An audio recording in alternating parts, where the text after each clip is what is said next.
एक समय की बात है जब संसार भर में लोग भय और डर के कारण त्रासदी में जी रहे थे। इन्हीं लोगों के बीच एक युवक था जिसका नाम गौतम था। उसे भी अनेकों डर और चिंताएं थीं जो उसके दिल को बेचैन कर रही थी। वह अपने जीवन की असफलताओं के कारण हर समय निराश होता रहता था। उसे अपने डरों से छुटकारा पाना था और खुद को सच्ची खुशियों में डूबना था। इसलिए गौतम ने अपने दोस्त से मार्गदर्शन मांगा। उसका दोस्त, जो उसे समय समय पर संबोधित करता था, एक बौद्ध सन्यासी था। उसका नाम था धर्मरक्षित। उनकी अमिट ज्ञान और प्रभावशाली व्यक्तित्व ने उसे गहरी चिंताओं से मुक्त करने का उपाय बताने के लिए गौतम को प्रेरित किया। एक दिन गौतम धर्मरक्षित के पास गया और उनसे कहा, आप ही मेरे आदर्श हैं स्वामी जी। मेरा मन डर के कारण त्रस्त हो रहा है। कृपया मेरी मदद करें और मुझे सच्ची खुशियों की ओर ले चलें। धर्मरक्षित ने गौतम को ध्यान में बैठने को कहा और एक कहानी सुनाई। एक बार की बात है, एक छोटे से गांव में एक नदी बहती थी। वह नदी अपने बाढ़ के कारण लोगों को सताने लगी थी। लोग नदी के किनारे रहने से डर गए और उसे पार करने के लिए आवाज लगाने लगे। एक दिन एक बौद्ध सन्यासी उस गांव में आए और नदी के किनारे बैठ गए। वह आत्मविश्वास से भरे हुए थे और उन्होंने लोगों की बातों को सुनकर समझा कि वह उन्हें यह सिखा सकते हैं कि कैसे अपने डरों का सामना करें। उसने एक बड़ी पत्थर को उठाया और नदी में डाल दिया। लोग हैरान हो गए और पूछा, आप क्या कर रहे हैं स्वामी जी? क्या ये आपके डरों को मिटा देगा? बौद्ध सन्यासी मुस्कुराते हुए बोले, जैसे यह पत्थर नदी के पानी में गला है, वैसे ही मन के सभी डर भी काल्पनिक हैं। जब तक तुम उन्हें वास्तविक नहीं मानोगे, तब तक वे तुम्हारे मन को वश में रखेंगे। लोग गौर से सुनते रह गए और वे समझ गए कि उनका डर काल्पनिक है। अब जब उन्होंने अपने डरों की वास्तविकता को स्वीकार किया, तो वे अपने डरों के साथ सहजता से जीने लगे। नदी पार करने का भय उन्हें छोड़ दिया और वे अपने जीवन के नए सार्थक मकसदों की ओर बढ़ चले। गौतम धर्मरक्षित से पूछा, स्वामी जी, क्या यह सच है कि मन के सभी डर काल्पनिक हैं? धर्मरक्षित ने मुस्कुराते हुए कहा, गौतम, हमारे मन में बहुत सारी विचार शक्ति होती है जो हमारे अनुभवों, संस्कारों और जीवन की परिस्थितियों के कारण उत्पन्न होती है। इन विचारों का निर्माण हमारे मन ने किया है, लेकिन यह सच नहीं है कि हमें इन विचारों का अनिवार्य रूप से अनुभव करना चाहिए। हम उन्हें अपनी इच्छा के मुताबिक चुन सकते हैं और उनसे पलायन कर सकते हैं। गौतम, जब तुम अपने मन के सभी डरों को काल्पनिक मानोगे, तब तुम उनसे अलग हो जाओगे।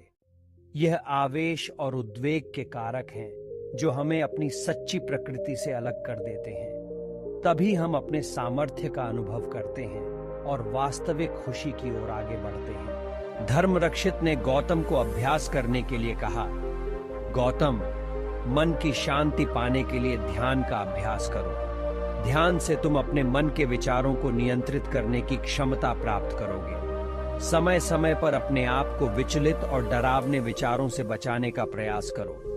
ज्यादा से ज्यादा स्वयं को सकारात्मक और उन्नत विचारों में लगाओ। गौतम ने उसकी सलाह को मान्यता दी और वह निरंतर ध्यान का अभ्यास करने लगा। समय के साथ उसका मन शांत हुआ और उसे अपने डरों के साथ मुक्ति मिली। उसने अपने मन को एक नया दृष्टिकोण प्राप्त किया और वास्तविकता को स्वीकार करते हुए खुश रहना सीख लिया। गौतम ने देखा कि जब वह अपने डरों को काल्पनिक मानता था, तो वे उसको अपने वश में रखते थे, लेकिन जब उसने उन्हें सच्चा और निराकार माना, तो उनका अस्तित्व ही समाप्त हो गया। वह अपने आप को उन्नत विचारों में स्थापित करते हुए अब स्वतंत्र था। धर्मरक्षित ने गौतम को आगे बढ़ने के लिए प्रेरित किया और कहा, गौतम, जीवन अनिश्चितता से भरा होता है। हमें उसे स्वीकार करना और संघर्ष करके आगे बढ़ना चाहिए। जब तक हम अपने डरों से नहीं लड़ते हैं, तब तक हम अपने सामर्थ्य का परिचय नहीं कर पाएंगे। अपने सपनों के पीछे भागो और जीवन के मार्ग पर आगे बढ़ो। तुम इस संसार को परिवर्तित कर सकते हो गौतम। तुम्हारे अंदर अद्वितीय सामर्थ्य है। गौतम ने धर्म रक्षित की बातें मनन की और उन्हें गहराई से समझा। वह समझ गया कि उसके डर और चिंताओं का सत्यापन करने के बजाय उसे उन्हें परिवर्तित करने के लिए सक्रिय रूप से काम करना चाहिए। उसने नए उद्यमों में आगे बढ़ाया, अपने डरों का सामना किया और अपने जीवन को सच्ची खुशियों से भर दिया। गौतम ने जीवन में अनेकों मुश्किलें और परिवर्तनों का सामना किया, लेकिन उसने कभी निराश नहीं होने दिया। उसने जीवन के सभी रंगों का आनंद लिया और उन्नति के मार्ग पर बना रहा। वह एक शिक्षक बन गया और लोगों को डर से मुक्त करने का मार्ग दिखाने लगा। उसकी प्रेरणा और सहायता से लोगों ने अपने सभी डरों को परिवर्तित किया और सच्ची संतुष्टि और शांति की प्राप्ति की। इस कहानी के जरिए हम देख सकते हैं कि मन के सभी डर काल्पनिक होते हैं। जब हम उन्हें स्वीकार करते हैं और अपने आप को सकारात्मक विचारों में स्थापित करते हैं, तब हम अपने डरों को परिवर्तित कर सकते हैं। हमें आत्मविश्वास और सहायता की आवश्यकता होती है, लेकिन हमारी शक्ति हमारे अंदर ही मौजूद होती है। हमें आगे बढ़ने के लिए अपने डरों का सामना करना और नए संभावनाओं को ग्रहण करना चाहिए।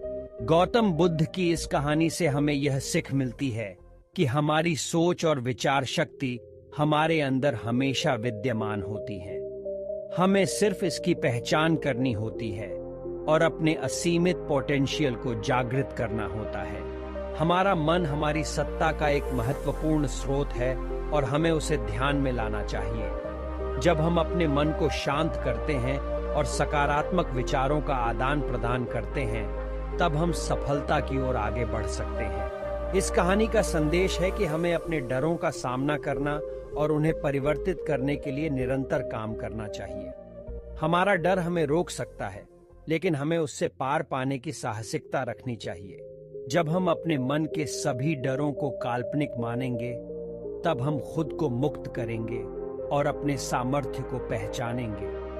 हम अपने जीवन को सच्ची खुशियों से भर सकते हैं और अपने सपनों को पूरा करने की ओर बढ़ सकते हैं। आपको इसी तरह की और कहानियां सुननी है तो हमारे चैनल को सब्सक्राइब और वीडियो को दोस्तों के साथ शेयर करें। आपको कैसी लगी वीडियो हमें कमेंट जरूर करें, क्योंकि आपका एक लाइक, सब्सक्राइब और एक कमेंट हमें मोटिवेटेड करता है।